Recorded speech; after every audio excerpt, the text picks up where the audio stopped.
Қиямет күні Алла Тағала кәпірлердің бәрі тозаққа кіріп, барлығы жаңағы сыраттан өтіп, мұсылмандардың жәннатқа кіретін кезінде оларды да жаңа бір-бірінің көңіліне деген кірбеңдерін тазартпай жәннатқа кіргізбейді екен.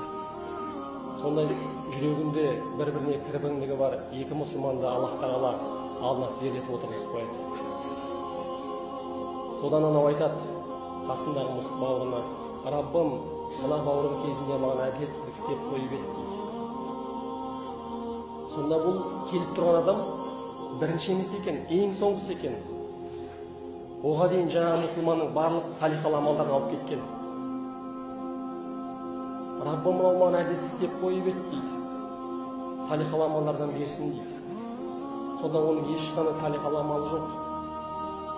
Сонда Алла Тағала: бауырымды қинап қойдың ғой дейді.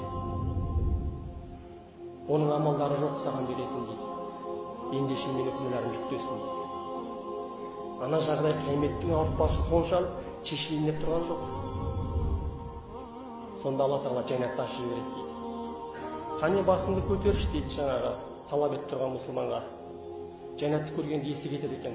Ана жерде қалалары, нығметтерді, Алланың жаңағы нығметін көріп есі кетеді дейді. Раббым-ау, мына нығметті кімге дайындадың? Қай пайғамбарға дайындадың? Қай сыдыққа дайындадың? Қай шейітке дайындадың дейді. Сонда Алла Тағала: кім ақысын толық төлесе соныкі дейді.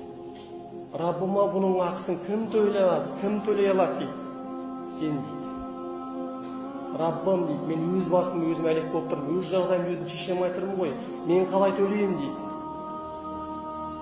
Мына бауырымды кешірсең, ақысын төлеген боласың дейді.